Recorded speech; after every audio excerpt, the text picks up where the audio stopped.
Welcome to me ఇంటి వంట by Lakshmi. మీ ఇంటి వంటలో ఈ రోజు 10 నిమిషాల్లో చాలా టేస్టీగా ఉండే అటుకుల కేసరిని చేసి చూపిస్తున్నాను. మీరు కూడా మీతో తప్పకుండా ట్రై చేసి మీకు ఎలా వచ్చిందో కామెంట్ రూపంలో చెప్పడం అసలు మర్చిపోకండి. ఈ అటుకులతో చేసే కేసరి అనేది నోట్లో వేసుకుంటే అలా కరిగిపోతూ ఉంటుందండి. తప్పకుండా ట్రై చేయండి. ఇక లేట్ చేయకుండా వీడియోలోకి వెళ్ళిపోదాము.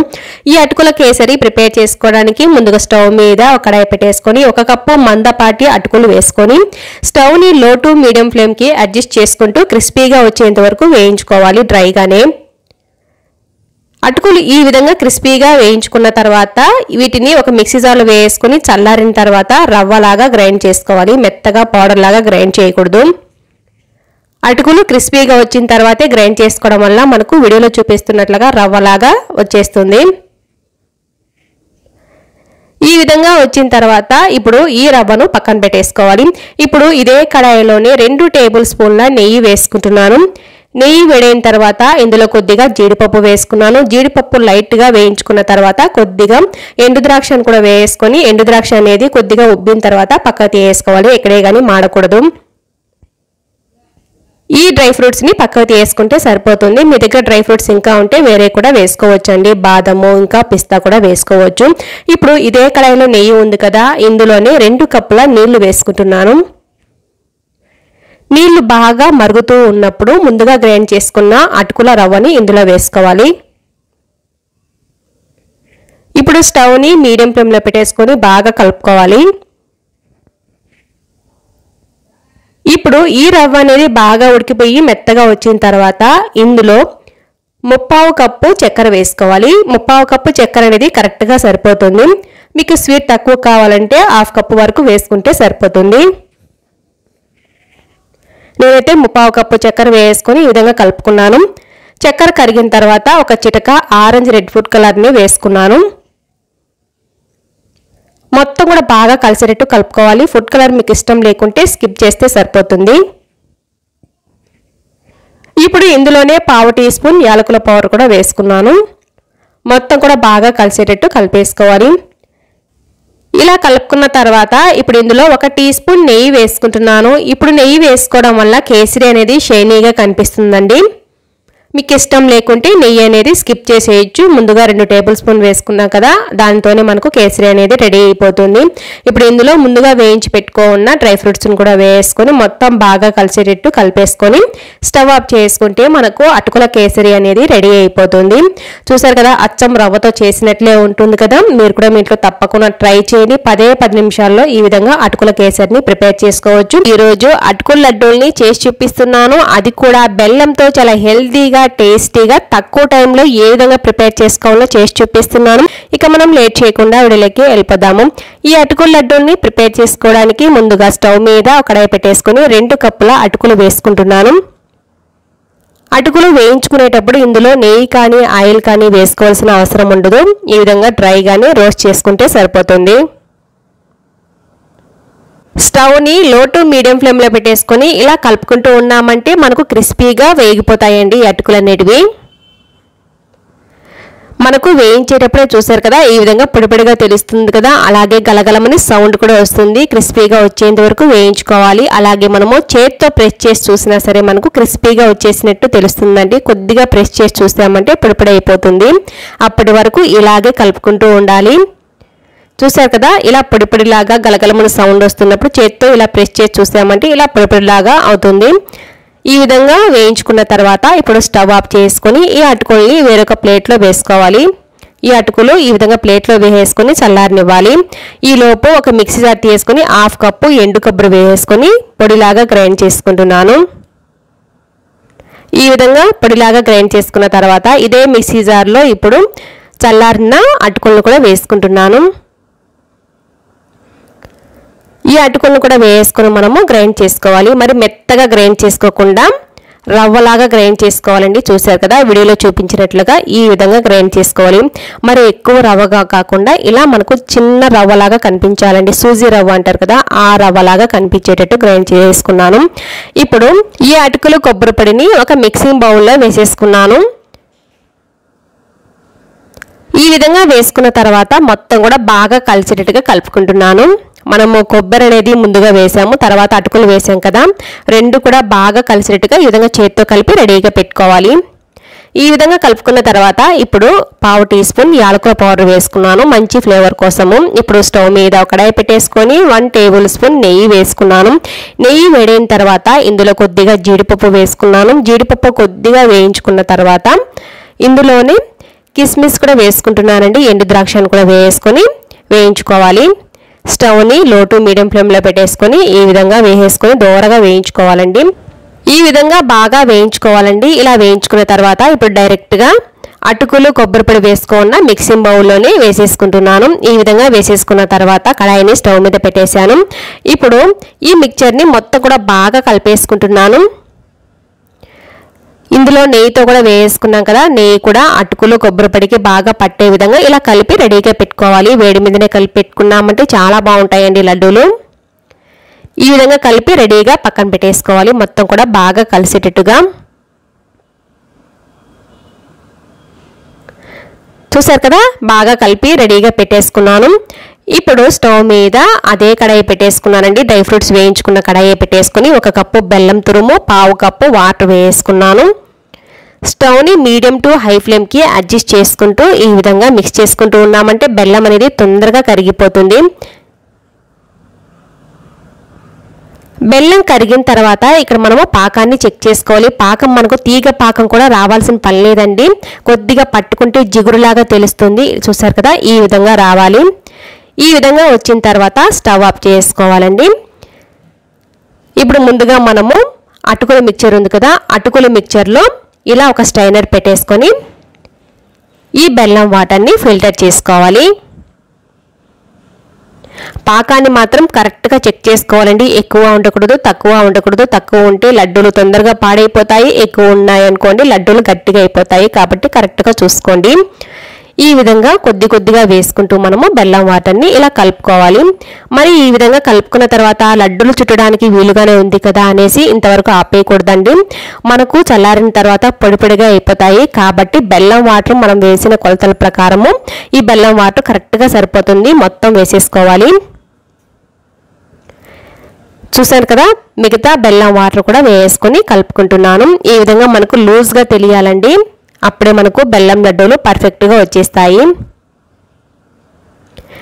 ఈ విధంగా లూజ్గా ఉంది కదా, మనకు లడ్డూలు చుట్టుకోవడానికి వస్తుందా అని అనుకోవచ్చు. కానీ మనకు చల్లారిన తర్వాత బాగా దగ్గర పడుతూ ఉంటుందండి. ఇలా బెల్లం వాటర్ వేసుకొని కలుపుకుంటూ ఉండాలి.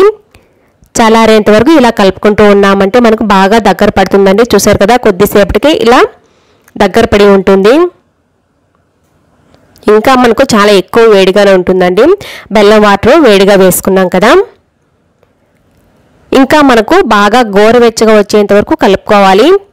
ఇలాగే మనము స్పూన్తో కలుపుకుంటూ ఉన్నామంటే స్పూన్తో కలపడానికి ఈ విధంగా కష్టంగా ఉంటుందండి. అప్పుడు మనము లడ్డూలు చుట్టుకోవడానికి వీలుగా ఉన్నట్టు. చూసారు కదా, ఎంతగా గట్టి పడిందో, బాగా దగ్గర పడింది కదా. ఇప్పుడు మనము చేతికి నెయ్యి రాసేసుకొని లడ్డూలుగా చుట్టేసుకుంటే సరిపోతుంది. అచ్చం వీడియోలో ఎలా అయితే చెప్పానో అలాగే చేశారంటే ఈ లడ్డూలు చాలా పర్ఫెక్ట్గా వచ్చేస్తాయండి. టేస్ట్ అయితే చెప్పాల్సిన అవసరమే ఉండదు. చాలా టేస్టీగా ఉంటాయండి. మీరు చేసుకొని తింటే కానీ తెలియదు టేస్ట్, అంత బాగుంటాయి. ఒక్కసారి చేసుకున్నారంటే మళ్ళీ చేసుకోవాలనిపిస్తుందండి ఈ లడ్డూలు. తప్పకుండా ట్రై చేసి చూడండి. చూసారు కదా, ఈ విధంగా జీడిపప్పు పైన కనిపించేటట్టుగా ప్రెస్ చేసుకొని లడ్డూలు చుట్టేసుకున్నామంటే చూడటానికి కూడా చాలా బాగుంటాయండి. మిగతా అన్ని అటుకుల లడ్డూల్ని ఇదే విధంగా ప్రిపేర్ చేసుకుంటే సరిపోతుంది. ఈ అటుకుల లడ్డూల్ని ప్రిపేర్ చేసుకోవడం చాలా ఈజీ అండి. తప్పకుండా ట్రై చేసి చూడండి. మనం పెద్దగా కష్టపడాల్సిన అవసరం ఏమీ ఉండదు. చాలా ఈజీగా ప్రిపేర్ చేసుకోవచ్చు ఈ లడ్డూల్ని. మీరు కూడా మీ ఇంట్లో తప్పకుండా ట్రై చేసి మీకు ఎలా వచ్చాయో నాకు కామెంట్ రూపంలో చెప్పడం అస్సలు మర్చిపోకండి. ఈ అటుకుల లడ్డూల్ని చాలా ఇష్టంగా తినేస్తారండి. పిల్లలైనా పెద్దలైనా సరే తప్పకుండా ట్రై చేసి చూడండి. ఈ విధంగా మిగతా అన్ని లడ్డూలను కూడా చేసుకొని రెడీగా పెట్టుకుంటున్నాను. ఇవి ఇప్పుడు కొద్దిగా గోరువెచ్చగా ఉన్నాయండి. మనకు చేతికి కూడా వేడి తగలదు. చాలా సింపుల్గా లడ్డూలు కూడా చుట్టేసుకోవచ్చు. ఈ విధంగా అన్ని లడ్డూలను చుట్టేసుకొని రెడీగా పెట్టుకున్నాను. ఈ లడ్డూలు పూర్తిగా చల్లారిన తర్వాతనే మనము ఎయిర్ టైట్ కంటైనర్లో స్టోర్ చేసుకోవాలి. ఈరోజు హెల్దీగా అటుకుల లడ్డూల్ని చేసి చూపిస్తున్నాను. అది కూడా బెల్లం కానీ చక్కెర కానీ వాడకుండా చాలా సింపుల్గా టేస్టీగా ఉండే లడ్డూల్ని చేసి చూపిస్తున్నాను. మీరు కూడా తప్పకుండా ట్రై చేసి చూడండి. ఇక మనం లేట్ చేయకుండా వీడియోలోకి వెళ్ళిపోదాము. ఈ అటుకుల లడ్డూల్ని ప్రిపేర్ చేసుకోవడానికి ముందుగా స్టవ్ మీద ఒక కడాయి పెట్టేసుకున్నాను. ఇప్పుడు ఇందులో 1 టేబుల్ స్పూన్ నెయ్యి వేసుకుంటున్నాను. నెయ్యి వేడైన తర్వాత చిన్నగా కట్ చేసి పెట్టుకున్న బాదం పప్పు పొలకల్ని ఇందులో వేసేసుకున్నానండి. 1/2 కప్పు వరకు వేసుకుని తర్వాత 2 టేబుల్ స్పూన్లు చిన్నగా తరిగి పెట్టుకున్న జీడిపప్పును కూడా వేసుకున్నాను. అలాగే చిన్నగా తరిగి పెట్టుకున్న పిస్తా పప్పును కూడా ఈ విధంగా వేసుకున్నానండి. 2 టేబుల్ స్పూన్ల వరకు వేసుకుంటే సరిపోతుంది. ఒక బాదం పప్పును మాత్రమే 1/2 కప్పు వేసుకున్నాను. మీరు ఈ డ్రై ఫ్రూట్స్ అన్నీ కూడా ఎక్కువైనా వేసుకోవచ్చు, తక్కువైనా వేసుకోవచ్చు. నేనైతే ఈ కొలతలతో చెప్తున్నాను మీకు అన్నీ కూడా. ఇవి కొద్దిగా వేయించుకున్న తర్వాత మనము 1 టీ స్పూన్ వరకు గసగసాలు వేసుకోవాలండి. ఈ డ్రై ఫ్రూట్స్ అన్నీ కూడా ఎక్కడే కానీ మాడకూడదు. స్టవ్ని లో టు మీడియం ఫ్లేమ్కి అడ్జస్ట్ చేసుకుని ఈ విధంగా దోరగా కొద్దిగా వేగిన తర్వాత 1 టీ స్పూన్ గసగసాలు వేసుకున్నాను. గసగసాలు అనేటివి ముందే వేసుకున్నామంటే మాడిపోతాయండి. కాబట్టి ఈ డ్రై ఫ్రూట్స్ కొద్దిగా వేయించుకున్న తర్వాత గసగసాలు వేసుకున్నాను. 1 టీ స్పూన్ వరకు మీకు ఇష్టమైతేనే వేసుకోవచ్చు, లేకుంటే స్కిప్ చేసేయండి. తర్వాత 2 టేబుల్ స్పూన్ల తెల్ల నువ్వులు వేసుకున్నాను. మీ దగ్గర నల్లగా ఉంటే నల్లవైనా వేసుకోవచ్చు. ఈ విధంగా వేసుకున్న తర్వాత నువ్వులు కూడా బాగా వేయించుకుని పక్కకు తీసుకోవాలి. నువ్వులు తొందరగా ఫ్రై అయిపోతాయండి. చూసారు కదా, ఈ విధంగా అన్నీ కూడా వేయించుకున్న తర్వాత వీటిని ఒక బౌల్లో వేసేసుకున్నాను. ఈ విధంగా వేసుకుని పక్కన పెట్టేసుకోవాలి. ఇప్పుడు ఇదే కడాయిలో 1 కప్పు ఎర్ర అటుకులండి. ఇవి ఈ ఎర్ర అటుకుల్ని మనకు ఎర్ర బియ్యంతో చేస్తారండి. చూసారు కదా, ఇవి బాగా పలుచగా ఉంటాయి. మీ దగ్గర ఇలాంటి అటుకులు లేవు అనుకుంటే మామూలుగా నార్మల్గా దొరికే అటుకులు కూడా వేసుకోవచ్చు. ఈ విధంగా అటుకులు వేసుకుని మనము దోరగా వేయించుకోవాలండి. కరకరలాడేంత వరకు ఇవి బాగా గలగలమని సౌండ్ వస్తుంది ఇవి వేయించేటప్పుడు. ఇప్పుడు ఇందులో మనము నెయ్యి కూడా వేయాల్సిన అవసరం ఉండదు. ముందుగా మనం నెయ్యి వేసి డ్రై ఫ్రూట్స్ వేయించుకున్నాం కదా, కడాయిలో కొద్దిగా నెయ్యి ఉంటుందండి. ఆ నెయ్యితోనే మనము ఈ విధంగా అటుకుల్ని వేయించేసుకుని ఒక ప్లేట్లోకి తీసేసుకోవాలి. అటుకులు బాగా చల్లారాలండి. ఇప్పుడు ఇదే కడాయిలోనే 1.5 కప్పుల గింజ తీయేసిన ఖర్జూరాన్ని వేసేసుకున్నాను. ఖర్జూరంలో ఉన్న గింజను తీయేసుకుని ఈ విధంగా చిన్న చిన్న ముక్కలుగా తీయేసి ఈ విధంగా 1.5 కప్పుల ఖర్జూరాన్ని వేసేసుకుని స్టవ్ని లో టు మీడియం ఫ్లేమ్కి అడ్జస్ట్ చేసుకుంటూ ఈ విధంగా కలుపుకుంటూ ఉన్నామంటే ఖర్జూరం అనేది మెత్తబడి బాగా జిగురుగా వస్తుంది. మనకు లడ్డూలు చుట్టడానికి వీలుగా ఉంటుంది. మనము ఈ విధంగా చేసుకోవచ్చండి లడ్డూల్ని. చక్కెర బెల్లం వాడకుండా ఈ విధంగా మనము ఖర్జూరం వేసేసుకుని చేసుకోవచ్చు. చాలా బాగుంటాయండి. స్వీట్ మనకు కరెక్ట్గా సరిపోతుంది ఈ కొలతలతో వేసుకున్నామంటే. ఒకవేళ మీకు స్వీట్ తక్కువ కావాలి అనుకుంటే ఖర్జూరం అనేది ఇంకొంచెం తగ్గించి వేసుకోవచ్చు. 1 కప్పు ఖర్జూరం వేసుకుంటే సరిపోతుందండి. నేనైతే ఇక్కడ 1.5 కప్పుల ఖర్జూరం వేసుకున్నాను. 1.5 కప్పుల ఖర్జూరం అయితే బాగా స్వీట్ కరెక్ట్గా సరిపోతుంది. చూసారు కదా, ఈ విధంగా బాగా మిక్స్ చేసుకుంటూ ఉన్నామంటే ఈ విధంగా పేస్ట్ లాగా వచ్చేస్తుందండి ఖర్జూరం అనేది. ఈ విధంగా వచ్చినప్పుడు ముందుగా వేయించి పెట్టుకున్న డ్రై ఫ్రూట్స్ని ఇందులో వేసేసుకుంటున్నాను. ఈ విధంగా వేసుకున్న తర్వాత ఖర్జూరం పేస్ట్ మొత్తం కూడా బాగా ఈ విధంగా ప్రెస్ చేస్తూ డ్రై ఫ్రూట్స్లో కలిసేటట్టుగా ఇలా కలుపుకోవాలి. ఈ విధంగా కొద్దిగా కలుపుకున్న తర్వాత ఇప్పుడు ముందుగా వేయించి పెట్టుకున్న అటుకులను కూడా వేసుకొని కొద్దిగా నలిపి వేసుకోవాలండి. అటుకులు అనేటివి బాగా చల్లారిపోయి ఉంటాయి. మనం ముందుగానే వేయించి పెట్టుకున్నాం కాబట్టి అటుకులను కూడా వేసుకొని చేత్తో కొద్దిగా నలిపి వేసుకోవాలి. అలాగే వేసుకోకుండా కొద్దిగా ఈ విధంగా నలిపి వేసుకుంటే సరిపోతుంది. ఇవి చాలా క్రంచీగా ఉంటాయండి అటుకులు. కాబట్టి చేత్తో ఇలా నలపంగానే చాలా బాగా వచ్చేస్తాయండి.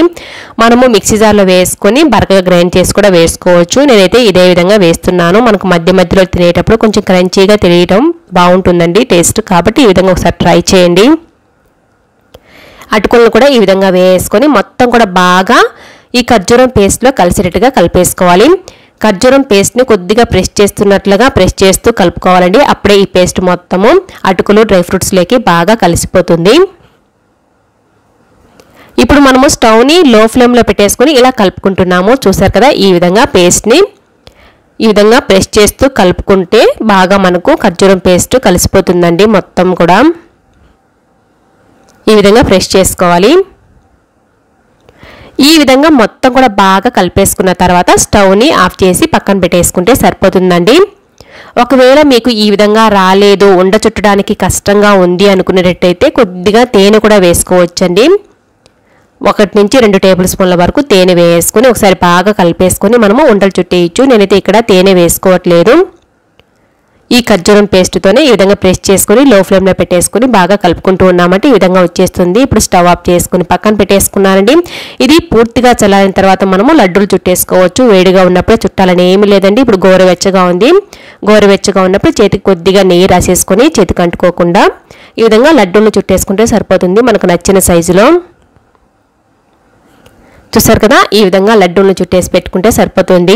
ఈ లడ్డూలన్నిటిని కూడా చుట్టేసుకున్న తర్వాత మనము బాగా చల్లారిన తర్వాతనే మనము ఒక 8 కంటైనర్లో స్టోర్ చేసుకోవాలి. అప్పుడే మనకు ఈ లడ్డూలు 20 నుంచి 30 రోజుల వరకు చాలా ఫ్రెష్గానే ఉంటాయండి. అయితే ఒక 8 కంటైనర్లో స్టోర్ చేసుకోవాలి. ఇవి కొద్దిగా కూడా వేడిగా ఉండకూడదండి, గోరువెచ్చగా కూడా ఉండకూడదు, పూర్తిగా చల్లారిపోవాలి. అప్పుడే మనము 8 కంటైనర్లో స్టోర్ చేసుకోవాలి. మిగతా అన్ని లడ్డూలను కూడా ఇదే విధంగా చుట్టేసుకుంటే సరిపోతుందండి. చూసారు కదా, చాలా సింపుల్గా హెల్దీగా ఉండే లడ్డూల్ని ప్రిపేర్ చేసుకున్నాం కదా. ఈ అటుకుల లడ్డూల్ని మీరు కూడా మీట్లో తప్పకుండా ట్రై చేసి చూడండి. మీరు ట్రై చేసిన తర్వాత మీకు ఎలా వచ్చాయో కామెంట్ రూపంలో చెప్పడం అస్సలు మర్చిపోకండి. మీకు ఈ వీడియో నచ్చినట్లయితే తప్పకుండా ఒక లైక్ కూడా చేయండి. అలాగే కొత్తగా చూస్తుంటే సబ్స్క్రైబ్ చేసుకోవడం మాత్రం అస్సలు మర్చిపోకండి. మీ ఫ్రెండ్స్కి రిలేటివ్స్ కూడా షేర్ చేయండి. Thanks for watching.